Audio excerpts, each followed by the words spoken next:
My name is Sam Chandler, and today I'll be talking to you about the different uses of firearms in American history, which particular groups of settlers used them, how they used them, and what they thought about them.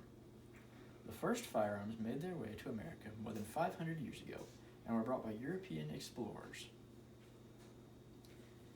These first early firearms were known as matchlocks because of the way that they were operated, which required the user to drop a lit match into the powder pan behind the barrel. Many of these weapons were so large that they required two people to use them effectively, and thus were restricted to very particular jobs. However, with all the caveats that were required to use them effectively, they were still one of the very useful arms for many European governments during the 15 and early 1600s. In the early 1600s, a revolution in firearms design introduced what was known as the flintlock, which would very quickly come to replace the matchlock as the firearm of choice. Flintlocks replaced the old match ignition system with an internal flint inside the weapon, making it far safer to use as well as lighter, while retaining, if not adding to its effectiveness. It was at this point that many settlers in America discovered that they could trade firearms with the Native Americans, as they finally had a firearm that the Native Americans wanted. One area in which firearms have played a major role in American history has been in hunting. Although hunting has existed for long before firearms, the introduction of firearms did make it an easier job. The first truly American hunting arm, although it was used for other purposes, was known as the Kentucky rifle and was introduced sometime in the mid-1700s. These rifles were used in the Revolutionary War as well as in the opening stages of the westward expansion of Europeans into the interior of the continent.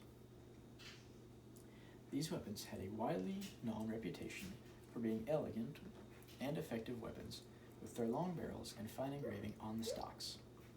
However, they did have some problems that quickly became apparent as they were carried west. Their long barrels made them awkward to carry either on foot or inside of a wagon, and their relatively light projectile, although today it would be considered fairly heavy, was ineffective against grizzly bears and buffalo, meaning that shortly after they were introduced to the West, they were dropped in favor of other rifles.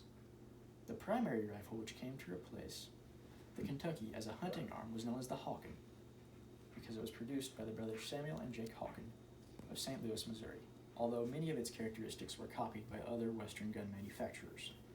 Hawkens were relatively short weapons, having a barrel that could be as little as half the length of the old Kentuckies, and fired a relatively heavy projectile. However, the Hawkins did share one unfortunate problem with the old Kentuckies. They were muzzle-loading rifles, which meant that they were fairly slow to shoot, as they could get off only a few shots per minute. The next revolution, although not by any means the last, in the hunting arms industry came in 1860. The Winchester Repeating Arms Company introduced what they called the 1860 Henry rifle. Its original intent was to be used by the Union Army in the Civil War, but the Union Army wasn't interested.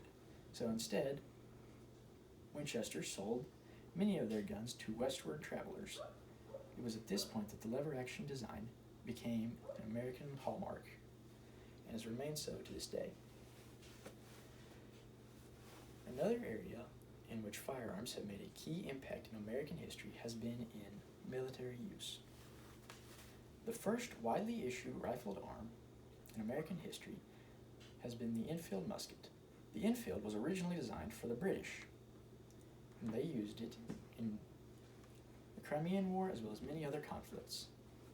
Many Enfields were sold to the American government on both sides just in time for the Civil War. It was in this conflict that the Enfield cemented its reputation, as they were used primarily by the South. In the early 1900s, the American government decided that they needed to modernize their standard issue rifle. And so, in 1903, they introduced the Springfield rifle. These rifles were durable, fired a powerful cartridge, and were very accurate, although while these are marks in favor of the rifle, they do not explain its popularity. The Springfield rifle was carried by millions of American soldiers in both World Wars and in smaller conflicts between and after them, which which would explain its popularity. And then these soldiers came home and discovered that they could, in fact, buy a weapon not very dissimilar from what they had carried during the service. Another area in which firearms have been important in American history or culture has been in modern times, as different designs of firearms have become politically divisive. As use of firearms in violent crimes has gone up, people have become concerned about what to do about these weapons. Some groups believe that the only solution is to buy back all firearms, restricting them to only military and police units that absolutely require them. Other groups believe that an approach similar to this, although not so extreme, is necessary, and others believe that any attempt to restrict firearms owning is a bad idea and violates our constitutional rights.